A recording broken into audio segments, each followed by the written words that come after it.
A man with a lengthy criminal history now charged with trying to kill a pregnant woman in Charlotte. Police say officers were called about an assault yesterday afternoon. This was along Equipment Drive in the northeast part of Charlotte.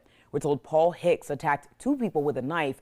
Police say he tried to kill a 26-year-old pregnant woman and a 34-year-old man. Both are expected to recover. Records show both victims listed as outside family in relation to Hicks. He's charged with 2 counts of assault with a deadly weapon and assault on a pregnant woman. Jail records show Hicks has a lengthy criminal history with past charges including robbery, fleeing and eluding arrest, assault, and drug trafficking. He's being held without bond tonight.